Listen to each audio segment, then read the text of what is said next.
తాకట్లో ఉన్న మీ బంగారాన్ని విడిపించి ఆ రోజు ఆన్లైన్ రేటుకి కొంటాం. Sharma gold company. నమస్కారం, వెల్కమ్ టు సుమన్ టీవీ. నేను గీతాంజలి. ప్రస్తుతం మనతో పాటు శ్రీ జగదాంబ త్రిశక్తి పీఠాధిపతులు బనారస్ బాబు గురూజీ ఉన్నారు. వారితో మాట్లాడదాం. గురుగారు నమస్కారం అండి. నమస్తే అమ్మా. చాలా మంది ప్రేక్షకులు అడిగినటువంటి ప్రశ్న, మన ఆరా ఎలా ఉంది, ఎంతవరకు ఉందనేది మనం తెలుసుకోవచ్చా? ఆరా క్లెన్జింగ్ అని ఇప్పుడు వింటూ ఉన్నాం, కొన్ని క్లాసెస్ ద్వారా చాలామంది వెళ్ళి తెలుసుకుంటున్నారు. అవి ఎలా తెలుసుకోవాలి? ఆరా క్లెన్స్ చేసుకోవచ్చా? చెడు ఆరా మన చుట్టూ ఉంది అని మనం ఎలా తెలుసుకోవచ్చు? అసలు వేటికి ఆరా అనేది ఉంటుందో తెలియచేయండి. శ్రీరామ రామ రామేతి రమే రామే మనోరమే సహస్రనామ తత్తుల్యం రామనామ వరాననే. మన ఇంట్లో నెగిటివ్ ఎనర్జీ మీరు అన్నట్లుగా ఇప్పుడు చాలామందికి ఇది ఒక పెద్ద సమస్య అయిపోయింది. మా ఇంట్లో నెగిటివ్ ఎనర్జీ ఉందా అని కొంతమంది, అసలు ప్రత్యేకించి దీని గురించి ఫోన్ చేసే వీక్షకులు చాలామంది ఉన్నారు. అంతేకాకుండా అది ఉన్నదా లేదా అని తెలుసుకుంటానికి కొంతమందిని పిలిపించుకొని ఒక రకమైనటువంటి పద్ధతిలో సెర్చింగ్ కూడా చేస్తున్నారు. అది ఎక్కడున్నది, ఎంత శక్తిగా ఉన్నది అనేది కూడా నేను కొన్నిసార్లు, అంటే వాళ్ళు మా దగ్గరికి వచ్చినప్పుడు అడిగినప్పుడు ఇట్లా కొన్ని పరికరాల ద్వారా వాళ్ళు కూడా తెలుసుకుంటున్నారు, అది నిజమేనా అబద్ధమా, మిషనరీ అనే సెర్చింగ్ అని చెప్పేసి. అంటే ఇప్పుడు ఈ మిషనరీ ఏదైతే ఉన్నదో మీరు చూడండి, మన భారతీయ ఋషులందరూ కూడా తమ మేధస్సు ద్వారానే, అంటే వారి భగవంతుడి దగ్గర నుంచి తెలుసుకున్నటువంటి జ్ఞాన సంపద ద్వారా ఎక్కడ ఏ రకమైనటువంటి ఎనర్జీ ఉంటుందో ఆ ఎనర్జీ దగ్గరికి వాళ్ళు ప్రయాణం చేసేవారు కాదు. ఆ పక్కగా వెళ్ళిపోయేవారు తప్ప దాని మధ్యలోంచి వెళ్ళేవారు కాదు. వాళ్ళకి అట్లా తెలిసేదమ్మా. పూర్వం ఋషులందరూ కూడా అంతే. దాన్ని పోగొట్టుకోవాలి అంటే ఆ పోగొట్టుకునేటువంటి, ఇప్పుడు ఋషులు బ్రాహ్మణుడు యుద్ధం చేయకూడదు, అక్కడ పూర్వకాలంలో ఆ నియమం ఉండేది. సో ఋషిగా ఉన్నటువంటి వాడు వేరే వాళ్ళ మీద యుద్ధం చేయకూడదు. అలా చేయకూడదు అనుకున్నప్పుడు రాజును పిలిపించో, రాజుకు అంటే దండన ఎవరు వెయ్యాలో వారి చేత మాత్రమే వేయించేవాళ్ళు వీరు. అంటే తద్వారా వీళ్ళ శక్తిని వృధా చేసేవారు కాదు. అది దేశానికి ఉపయోగపడేటట్టుగా వీళ్ళ యొక్క పాజిటివ్ ఎనర్జీస్ అన్నిటిని కూడా ఉపయోగిస్తూ ఉండేవాళ్ళు. అయితే అది ఎలా ఉంటుంది ఏమిటి అని అవన్నీ ట్రాష్ అలాంటివి ఏమి లేవు అనుకునేటువంటి వాళ్ళందరూ కూడా ఇప్పుడు కొన్ని రకాలైనటువంటి రీసెర్చ్ జరిగిన తర్వాత కొన్ని రకాలు మీరు అన్నట్టుగా ఏవో ఇలా చేత్తో మిషనరీ పట్టుకుని ఆరా చెకింగ్ అని, తర్వాత ఇవి ఏ చెట్లో ఎంత బలం ఉంది, ఏ మనిషిలో ఎంత బలం ఉంది, ఇవన్నీ కూడా చాలామంది ఈ మధ్యకాలంలో అది బట్టి మళ్ళీ మా దగ్గరికి వచ్చి అడిగేటువంటి వాళ్ళు కూడా ఉన్నారు. నిజంగా ఉంటుందా, అది చూపించేది నిజమేనా అని చెప్పేసి. ఇట్లాంటి మిషన్ పట్టుకుని ఒకానొక సందర్భంలో, అంటే దగ్గరగా నేను చెప్పే విషయం 2000 సంవత్సరంలో జరిగింది. నా దగ్గరకు ఒకళ్ళు వచ్చారు, ఐఏఎస్ ఆఫీసర్ అమ్మ. ఈ మిషన్ కొత్తగా వచ్చినటువంటి సమయంలో ఆయన కూడా ఒక సాధకుడు, ఒక ఐఏఎస్ ఆఫీసరు. వారు నేను పేరు చెప్పకూడదు కాబట్టి చెప్పను. ఆయన కూడా ఒక సాధకుడు. ఆయన ఎవరెవరి గురువులు ఎవరి ఎంతెంత ఇది ఆరాస్ కనుక్కునేటువంటి మిషన్ కింద ఆయన పరిశోధనలు ఎవరెవరి దగ్గరకున్నారు అనుకున్నప్పుడు ఒకసారి నా దగ్గరికి చూడాలనిపించింది. అంటే మాది వెబ్సైట్స్ అవి ఉంటాయి. సో దానిలో ఇది చూసినప్పుడు ఆ మిషన్ అసలు కంటిన్యూషన్గా తిరుగుతూనే ఉంది, ఆగకుండా. నా ఫోటో ముందర పెట్టి ఆయన సెర్చింగ్ చేసినప్పుడు, ఓకే ఏంటి అసలు ఈ మిషన్ ఆగట్లేదు, ఆయన చేతులు నొప్పులు వచ్చేసి కింద పెట్టేశాడు మిషన్. ఆయన చెప్పింది అది. దానిలో నా నెంబరు అవన్నీ ఉండేసరికి ఆయన కనుక్కొని, ఆ నెంబర్ కనుక్కొని, మామూలుగా మీతో కలవాలండి, నేను ఏదో కొంచెం తెలుసుకోవాలి, ఒక జాతక పరిహారం కింద అన్నట్టుగా అతను మాట్లాడాడు. తను సూట్ కేసుతో వచ్చాడు, ఏదో ఊరి నుంచి వచ్చాడేమో అనుకున్నాను, నాకు తెలియదు. ఆయన కూడా అంతా చెప్పిన తర్వాత, నేను ఇట్లా ఐఏఎస్ ఆఫీసర్ అండి, పుట్టపర్తి బాబావారి భక్తుల్ని అని చెప్పారు. బాబావారి దగ్గర కూడా ఈ మిషన్ గురించి అంతా సెట్ చేయటము అవన్నీ కూడా జరిగినాయి. నేను ఇప్పుడు మీ దగ్గరికి వచ్చింది కూడా ఈ మిషన్ గురించి తప్ప నేనేం జాతకం గురించి రాలేదు. ఆయన లండన్ నుంచి వచ్చారు ఆ మిషన్ తీసుకుని, 2000 సంవత్సరం ఇది. చూసినప్పుడు ఏంటండి మిషన్ అది అంటే ఆయన ఇట్లా చెప్పుకొస్తుంటే సరే టెస్ట్ చేయండి చూస్తాను అది అసలు నిజంగా ఎంత పని చేస్తుందని అనగానే ఆయన ఆ మిషన్ తీసాడు, ఓపెన్ చేశాడు, నా ఎదురుగుండా పెట్టాడు చేత్తో పట్టుకుని. అసలు అది కదలట్లేదు. ఆయన ఏంటి నా మిషన్ ఏమైనా చెడిపోయిందా అనే ఒక పావుగంట సేపు దాన్ని ఇటు అటు ఏదో చేసి 2 నిమిషాలు ఆగి, గురుగారు మీరు ఏమైనా దీన్ని లాక్ చేశారా అని అడిగాడు ఆయన. అడిగితే నేను నవ్వు ఊరుకున్నాను. సరే ఇప్పుడు తీసి చూడండి అని అన్నా నేను. ఆయన మళ్ళీ మిషన్ పట్టుకుని చూస్తే దానంతటి కదా అలా తిరిగిపోతుంది. ఇలా పట్టుకున్నారు ఆయన. అదేదో గన్ మాదిరిగా ఉందమ్మా చూడటానికి. అసలు ఈ సర్కిల్ తిరుగుతుంది, కంప్లీట్ సర్కిల్ తిరుగుతుంది. తిరుగుతుంటే ఆయన వెంటనే కింద పెట్టేసి, నేను సేమ్ ఇదే ఇష్యూ మీ ఫోటో పెట్టుకున్నప్పుడు కూడా నేను వెబ్సైట్లో చూశాను, ఆ వెబ్సైట్లో చూసినప్పుడు ఇలాగే జరిగింది, ఫోటోకే ఇంత ఉన్నది అంటే ఒరిజినల్ మనిషికి ఎంత ఉంటుంది ఎనర్జీ, అది చూద్దామని నేను మిమ్మల్ని వచ్చాను అని అప్పుడు ఆయన అసలు విషయాన్ని. సో ఇట్లా ఒక మనిషి యొక్క ఆరా విషయంలో, ఒక చెట్ల యొక్క ఆరా విషయంలో, ఒక ఇంటి యొక్క ఆరా విషయంలో కూడా మనం అనేక విధాలుగా తెలుసుకోవచ్చు. అంటే ఇప్పుడు మనిషితో పాటు వీటన్నిటికీ కూడా ఆరా చెకింగ్, ప్రతి చెట్టుకి కూడా ఒక ఆరా ఉంటుంది. ఇలా చెట్లకి కూడా ఆరా ఉంటుంది అనేది చాలామందికి తెలియదు. జంతువులకి కూడా ఆరా ఉంటుందని చాలామందికి తెలియదు. అవి ఆరా కనిపెడతాయని విన్నాను నేను. అంటే వాటికి తెలుసు కదా పరిజ్ఞానం. మీరు ఇక్కడ బాగా గమనించినట్లయితే సాధకుడు మంచి భక్తి సాధనలో ఉన్నప్పుడు ఆ ఆశ్రమానికి క్రూర జంతువులు వచ్చినప్పుడు కూడా సాధు జంతు ప్రవర్తన కలిగి ఉంటాయి అనేటువంటిది మనం పూర్వకాలంలో మనం చదువుకున్న పురాణాల్లో మీకు అక్కడక్కడ. ఇప్పుడు అంతెందుకమ్మా, మీరు ఆలోచన చేయండి, అమ్మవారి వాహనం ఏమిటి? పులి లేకపోతే సింహం. స్వామివారు పరమేశ్వరుడు యొక్క వాహనం ఏంటి? నందీశ్వరుడు. ఇవి రెండు సహజంగా విరోధ జంతువులు, కానీ ఒకటే ప్రదేశంలో అన్నదమ్ముల్లాగా మెలుగుతున్నాయి. కారణం ఏమిటి? దేవతలు ఎప్పుడూ కూడా శత్రుభావన వీడి కలిసి ఉండేటువంటిది నేర్పడమే దేవతాశక్తుల యొక్క పని. కాబట్టి ఆ జంతువులకే అవి రెండూ కలిసి ఉన్నాయి. మీరెందుకు కొట్లాడుకుంటారు? ఒకటే కుటుంబంలో పుట్టి నేను గొప్ప అనేటువంటి అహంకారాన్ని. ఇప్పుడు ఈ నెగిటివ్ ఆరా మనలో ప్రవేశించడానికి మెయిన్గా కారణం ఏంటంటే ఈ 3 రకాలైనటువంటి అగ్నులు మనలో ఉంటాయమ్మా. అంటే వాటిని మన ప్రమేయంతోనే అవి మనమే సృష్టించుకుంటున్నాం. అంటే భగవంతుడు సృష్టితో పాటు అవి కూడా ఇచ్చాడు. మళ్ళీ ఇప్పుడు ఈ మొక్క చెప్పానుకోండి, వెంటనే ప్రశ్నలు వేస్తారు వీక్షకులు, ఏమని, భగవంతుడు అన్నీ మంచిగా ఇవ్వచ్చు కదా అని చెప్పి. కానీ అన్నీ మంచి ఇస్తే ఎట్లా ఉంటుందంటే నువ్వు ఒక రాయిలాగా ఉండిపోతావు. నీకు తెలుసుకోవాలి ఏమిటి అనేది వివేకాన్ని, నీలో చిగురించేటువంటి దాన్ని నువ్వు ఆపేసుకున్న వ్యక్తి అవుతావు. అందుకని భగవంతుడు 99.999 మంచించి ఒక్కదాన్ని మాత్రం నీ వివేకానికి వదిలేశాడు. ఆ పాయింట్ 1లో మనుషులు ఇన్ని ప్రమాదాలు తెచ్చుకుంటున్నారు. ఈ ప్రమాదాలు తెచ్చుకోవటం ఒకటి, అనవసరమైనటువంటి చెడుకు దగ్గరవుతున్నారు. అవసరం లేని దానికల్లా కూడా దగ్గరైపోతున్నారు. అంటే వాళ్ళు చూడండి, ఒక్క పాయింట్ 1కే ఇంతలాగా ఉందంటే ఇంకా భగవంతుడు సగమే ఇచ్చి మంచి సగం ఇవ్వకుండా ఉంటే ఈ పాటికి ఎలా ఉంటుందో చూడండి. అంటే మనిషి యొక్క ఆర, జంతువుల యొక్క ఆర, దేవాలయముల యొక్క ఆర, తర్వాత నదుల యొక్క ఆర, ఇట్లా ప్రతిదానికి ఒక ఆరా ఉంటుంది. ఇప్పుడు మనుషులకి ఆరా గురించి మాట్లాడుకుంటానండి. వీరి చుట్టూ నెగిటివ్ ఆరా ఉంది, మనం వాళ్ళ జోలికి వెళ్ళకూడదు అని మనం గుర్తించవచ్చా? ఎలా గుర్తించాలి? ఇది గుర్తించడం అంటే ఇప్పుడు మాపోటి వాళ్ళని తొందరగా గుర్తించగలుగుతాం. తర్వాత మామూలు మనుషులు అంటే వాళ్ళు ఏం పెద్దగా మంత్ర సాధన లేకుండా ఉండేటువంటి వాళ్ళు, నిత్యము పూజ చేసుకునే అలవాటు ఉన్నవాళ్ళు, వాళ్ళు కూడా కొంతవరకు గుర్తించగలుగుతారు. పూర్తిగా గుర్తించలేరు, కానీ కొంత ఏదో వాళ్ళకి అనుమానాస్పదంగా ఎవరు వీళ్ళు అన్నట్టుగా ఒక అనుమానాస్పదంగా కొంత దోహదపడుతుంది.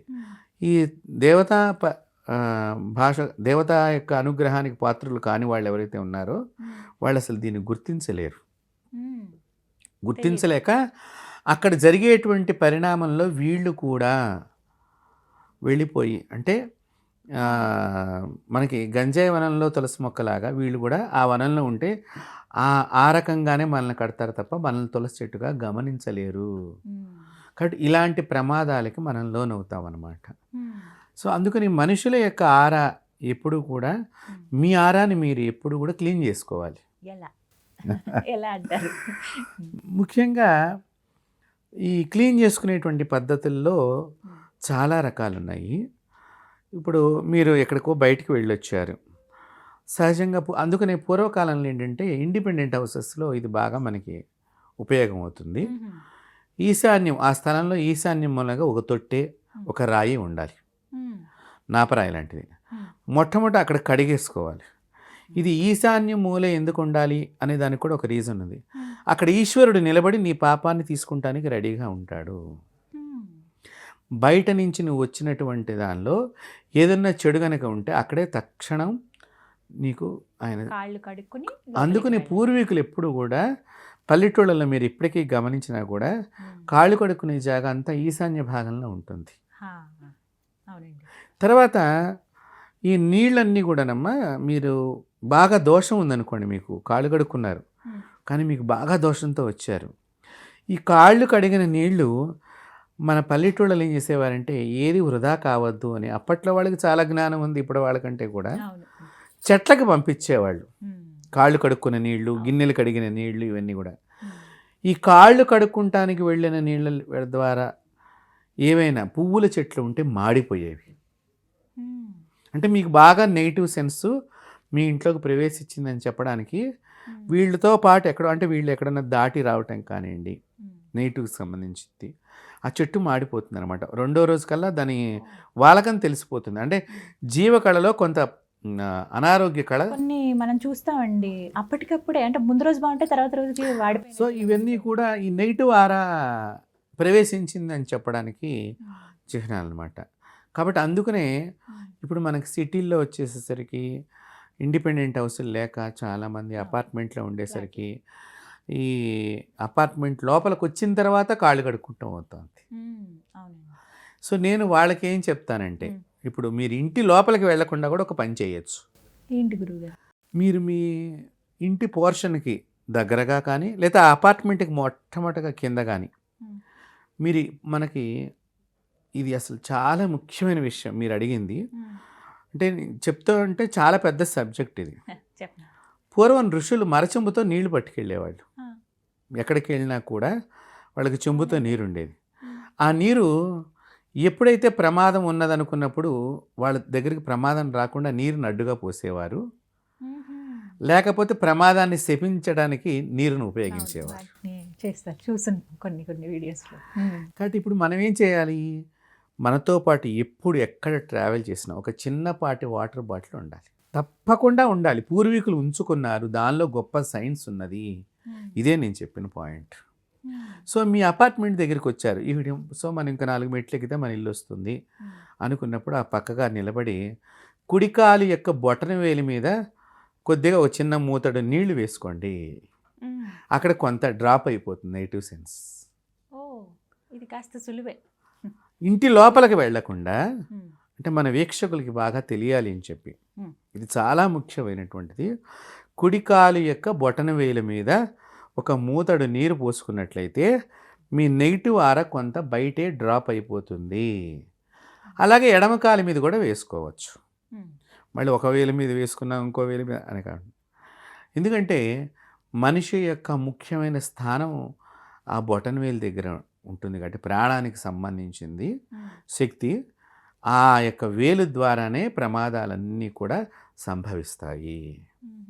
సో అందుకని మగవాళ్ళు, ఆడవాళ్ళు, పిల్లలు ఎవరైనా సరే ఇది చెయ్యండి. అపార్ట్మెంట్ లోపలికి వెళ్ళిన తర్వాత కాళ్ళు కడుక్కుంటాం కంటే కూడా బయట మనం నీళ్లు వేసుకుంటాం మూలకంగా కాళ్ళు కడుక్కున్నంత ఫలితం వీళ్ళకి వస్తుంది. తర్వాత మళ్ళీ యథావిధిగా ఇంట్లోకి వెళ్ళి మొత్తం కాళ్ళు కడుక్కోవచ్చు, డ్రెస్ మార్చుకుని అట్లాగా కాళ్ళు కడుక్కోవచ్చు. అలా చేయటం మూలకంగా ఇంటి లోపలికి నెగిటివ్ ఆరాన్ని తొందరగా తీసుకెళ్లకుండా మనకిగా జాగ్రత్త పడ్డటువంటి వాళ్ళం అవుతాం. రెండోది, మీకు నెగిటివ్ ఆరా అంత అయినా చేస్తున్నప్పటికీ కూడా ఇంకా ఉన్నది అని మీకు ఉన్నప్పుడు కర్పూరాన్ని చేత్తో పట్టుకోవాలి. ముద్ద కర్పూరం చేత్తో పట్టుకుని ఈ ముద్ద కర్పూరాన్నమ్మ కొద్దిగా బియ్యపు గింజలు చేతిలో వేసుకోవాలి. ముద్ద కర్పూరం ఇవి పట్టుకుని మీ ముఖం చుట్టూ ఇలా రౌండ్గా తిప్పుకోవాలి. తిప్పుకుని 3 సార్లుగా ఇలా తిప్పుకొని మళ్ళీ 3 సార్లుగా ఇలా తిప్పుకొని, మీకు బాల్కనీ అపార్ట్మెంట్లో ఉన్న వాళ్ళ గురించి కూడా చెప్తాను, మామూలు ఇండిపెండెంట్ ఉన్న వాళ్ళు ఎలాగైనా చేయగలుగుతారు. ఈ బాల్కనీలో ఈ చక్కగా మీరు ఒక మట్టి మూకుడు లాంటిది ఏదన్నా ఉంటే కనుక దానిలో వేసేసి అగ్ని చేయండి. తద్వారా ఈ నెగిటివ్ ఆరా అంతా కూడా మీ బాడీలోంచి బయటికి వెళ్ళిపోతుంది. ఇది ఒక. రెండవది, పూర్వం రోజుల్లో కింకర నీళ్లు అనేవాళ్ళు. కింకర నీళ్లు అంటే ఈ కింకర నీళ్లు అనేటువంటి పదంతో నీళ్ళని ఆ విధంగా తయారు చేసేవాళ్ళు. ఒక చెంబులో లేకపోతే మగ్గు, ఇది దానికి తప్ప ఇంక దేనికి వాడకూడదు దయచేసి. ఈ చెంబులో కానీ స్టీల్ చెంబు కానీ ఏదైనా పర్వాలా, మళ్ళీ వీక్షకులు ఏది కాబట్టి ఏదైనా ప్లాస్టిక్దైనా పర్వాలా. దీనిలో సున్నము, పసుపు, ఎండు మిరపకాయలు నీళ్ళల్లో వేసేసేయాలి. వేసేసిన తర్వాత ఈ ఎవరికైతే ఈ యొక్క నెగిటివ్ ఆరా ఉంది అని ఫీల్ అవుతున్నారో వీళ్ళు దీన్ని బాగా తల చుట్టూ, ఇందాక చెప్పిందేమో కర్పూరం ముఖం చుట్టూ, ఇప్పుడు శిరస్సు చుట్టూ పై భాగంగా మనం తిప్పేసుకుని అవి దూరంగా కానీ పారబోసి రావాలి బయట ఎక్కడన్నా. అలాగా కూడా మీకు నెగిటివ్ ఆరా చాలా తగ్గిపోతుంది. అయితే నెగిటివ్ ఆరా ఉంది అనేది బాగా మనకి ఎలా తెలుస్తుంది అంటే, ముఖ్యంగా బాగా అంటే ఇప్పుడు ముఖాన్ని అందంగా తయారు చేసుకుంటాం, స్త్రీలకు ఎక్కువగా ఇష్టం. శాస్త్రం కూడా వాళ్ళ అలంకారంగా చేయమని చెప్పింది. వీళ్ళకి కనుబొమ్మల దగ్గర ఎక్కువగా ఈ నెగిటివ్ సెన్స్ అనేది బాగా తగులుతుంది. సో మీరు బాగా గమనించినట్లయితే మైగ్రేన్ పెయిన్ లాగా తలనొప్పి వస్తూ ఉంటుంది, కంటిన్యూషన్గా ఉంటుంది. అది తలనొప్పి ఉంటుంది. ఒక్కొక్కసారి ఈ తలనొప్పి అనేది ఈ చెవులకి వెనకాతలు ఉన్న నరం దాకా పెడుతుందమ్మా.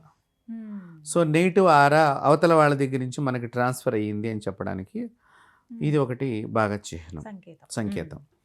అంతేకాకుండా వామిటింగ్ సెన్సేషన్ లాగా ఉంటుంది. వామిటింగ్ కాదనమాట, మనకి గొంతులోనే వచ్చేటువంటి ఫీలింగ్గా ఉంటుంది. ఆహారం ఇప్పుడు ఏదో గ్యాస్ వచ్చేసేసి అట్లాగా మనకు ఒకసారి చూడండి పులిత్రేణుపు లాగా వచ్చి ఆగిపోయినట్టుగా, మళ్ళీ అది కూడా కాదు, ఆ సెన్సింగ్ లాగా తిరుగుతూ ఉంటుంది, ఒక డిస్టర్బెన్స్గా ఉంటుంది. తర్వాత తల తిరుగుతూ ఉంటుందమ్మా చాలామందికి. అంటే దేవతా పూజలు చేసుకోకుండా ఉంటారు కదా కొంతమంది, వాళ్ళకి తల తిరగటం. వీటి గురించి అనవసరంగా వైద్యానికి పెడతారు. అక్కడ కూడా ఏం లేదమ్మా, ఇదేదో మీరేదో ఆయిల్ ఫుడ్ ఏదో తీసుకున్నారు అని అనుకుంటారు. పూర్వకాలంలో బాగా ఆయిల్ ఫుడ్డే తినేవాళ్ళు. అప్పట్లో మరి ముద్దపప్పు వేసుకున్న నెయ్యి బాగా పోసేవారు. పచ్చళ్ళలో కూడా నూనె బాగా, గోదావరి ప్రాంతంలో అయితే చక్కగా నూనె పోసుకుని గోంగూర పచ్చట్లో మంచిగా కలుపుకుని కమ్మగా తినేవారు. అప్పట్లో ఇవేమీ లేవు. కారణం ఏంటి? ఇవన్నీ బయట డ్రాప్ అయిపోయేవి. ఇంటి లోపలికి ఇంకా బాగా పల్లెటూళ్ళల్లో చూస్తే కనుక బట్టలు కూడా, అక్కడ బాత్రూమ్ ఉండేది బయటనే, బట్టలు కూడా విసర్జన చేసేసి లోపలికి స్నానం చేసి టవల్ కట్టుకుని వచ్చేవారు. కాబట్టి అప్పట్లో ఈ ప్రభావాలు ఎక్కువగా లేవు. ఒకటి. రెండవది, నెగిటివ్ సెన్స్ అప్పుడు ఉన్నది, నెగిటివ్ హోరా అప్పుడు ఉన్నది, ఇప్పుడు ఉన్నది.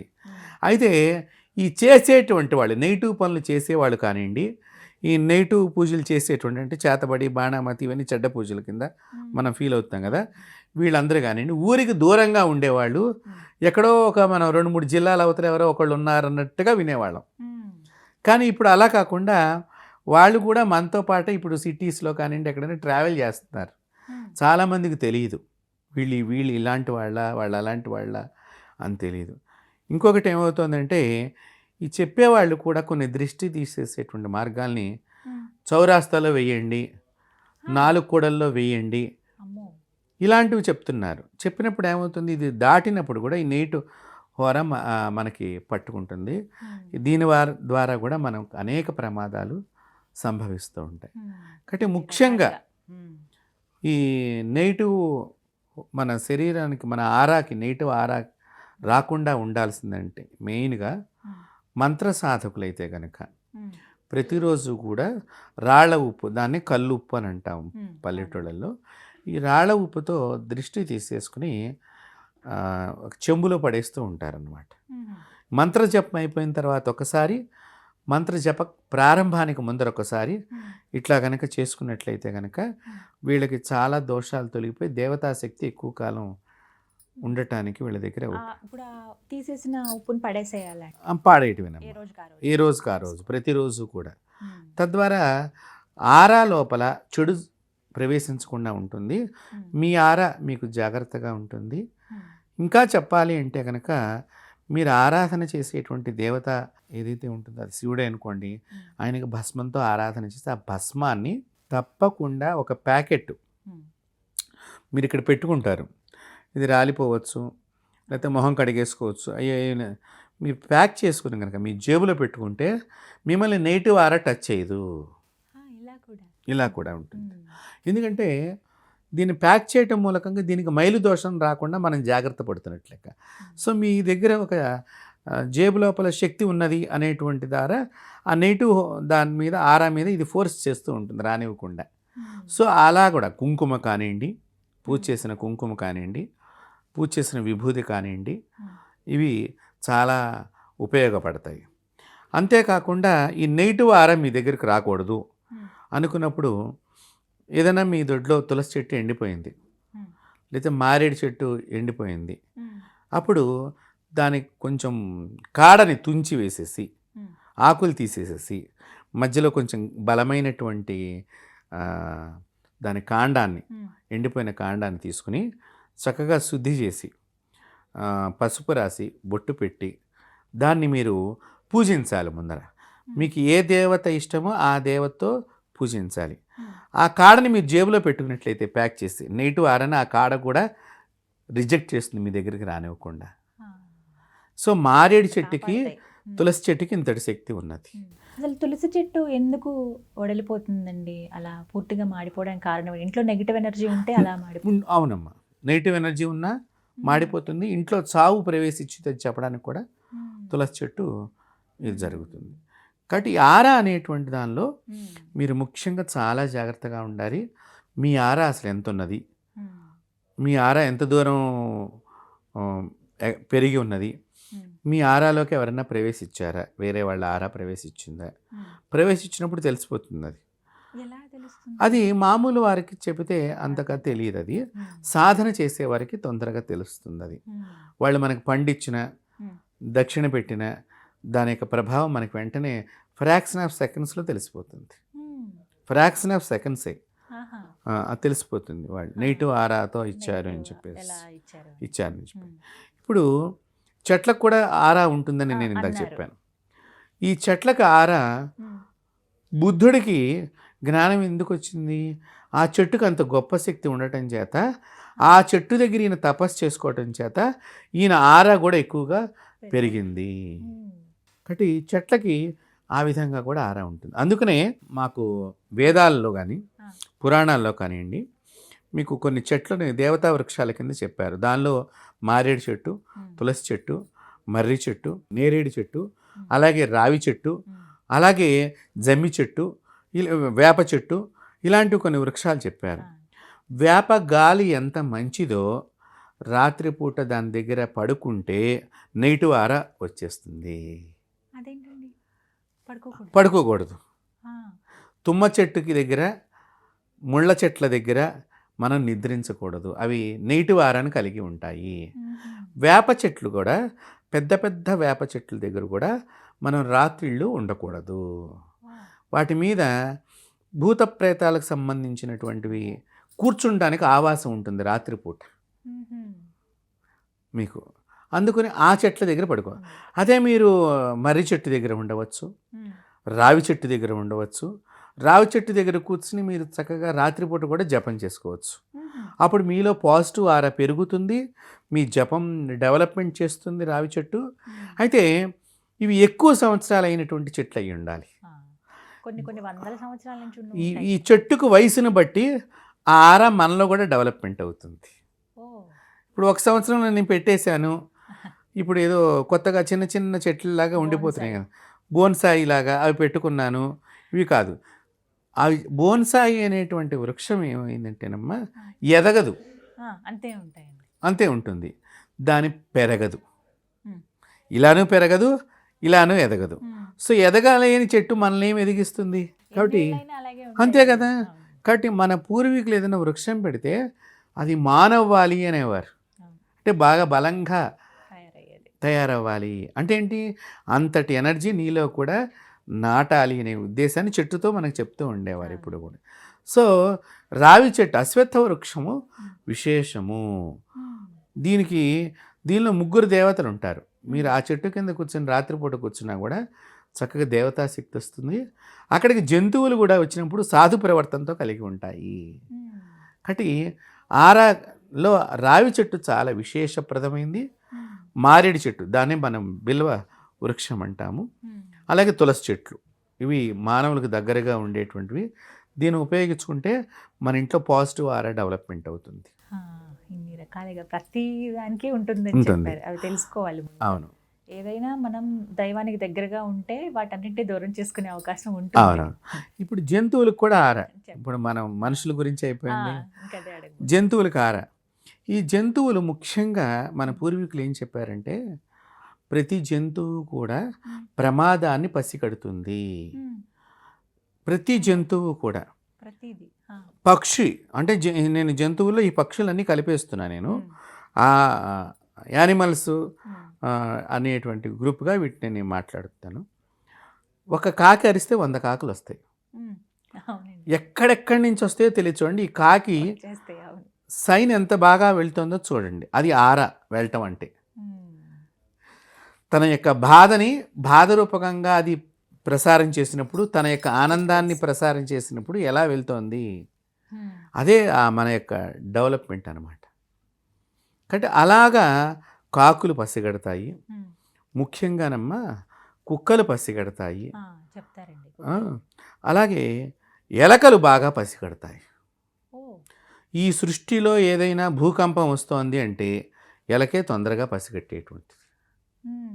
ఎలకలకి ఉన్నంత మేధస్సు కానీ బలం కానీ ఇంకా దేనికి లేదని చెప్పుకోవచ్చు.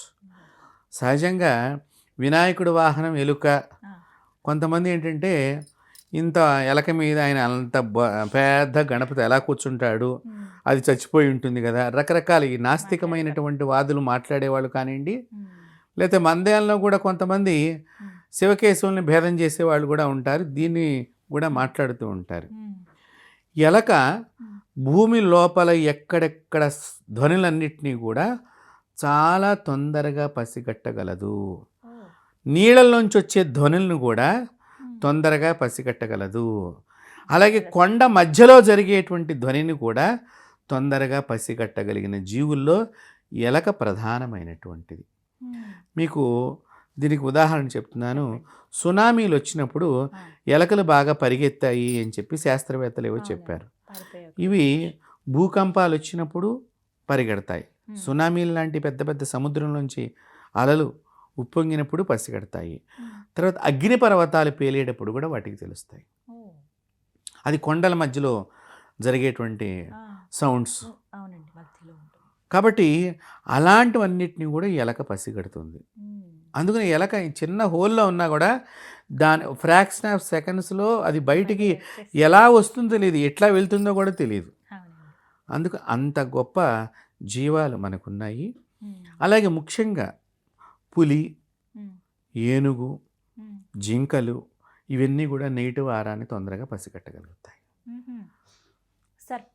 సర్పాలు కూడా అమ్మ, సర్పజాతిలో కూడా శ్వేత సర్పము, గోధుమ రంగుతో ఉండేటువంటి సర్పము, బాగా నల్లగా ఉండేటువంటి నల్లత్రాచు అంటాం మనం, ఆ నల్లత్రాచులు లాంటివి దేవతా సర్పాలన్నీ పసిగడతాయి.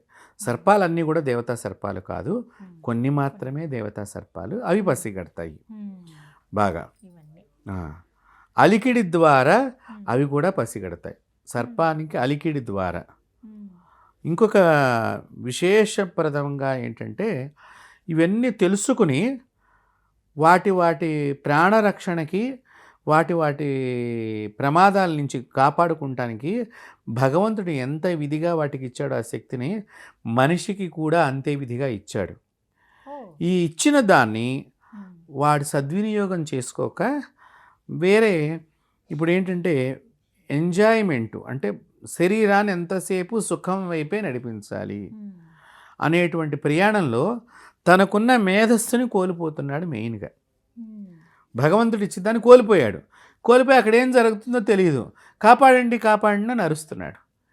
అందరినీ కాపాడాల్సినటువంటి యజమాని కూడా తనను కాపాడుకోలేక, కుటుంబాన్ని కాపాడలేక అరుస్తున్నాడు.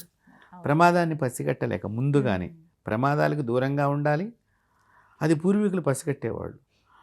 పెంపకంలో కూడా ఇప్పుడు తల్లి చూడండి, బిడ్డ పడిపోతాడేమో, ఎలా కట్టాలి, ఏ విధంగా ఉండాలి, ఎప్పుడు పడిపోతాడు, ఆ ఏడుస్తున్నప్పుడు కూడా మీరు పల్లెటూళ్ళలో ఈ చీరతో కట్టినప్పుడు ఉయ్యాళ్ళు, దాని నుంచి వాడు కొంచెం ఏ వయసులో పడిపోతాడు ఇవన్నీ వాళ్ళకి తెలుస్తాయి తల్లులకి.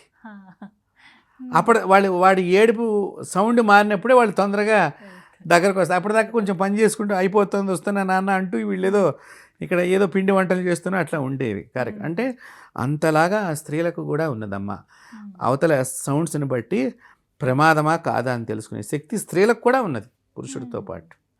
సో ఇవన్నీ మనిషికి ఉన్నటువంటి శక్తుల్ని మనిషి కోల్పోయాడు. ఇప్పుడు తను చెడుకి బాగా దగ్గరైపోయి మంచికి దూరం అయిపోయేసరికి తనలో ఉన్న మంచిని తను పోగొట్టుకున్నాడు.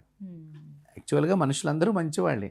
ఉన్న మంచిని కోల్పోవటంతో తనలో ప్రతి ఒక్కరిలోనూ చెడ్డవాళ్ళలో కూడా ఒక మంచి లక్షణం ఉంటుంది. కానీ ఈ చెడు అనేది బాగా డామినేషన్ చేసేసరికి మంచితనం ఎక్కడో ఉంటుంది, అది ఎవరికో తెలియదు అనమాట.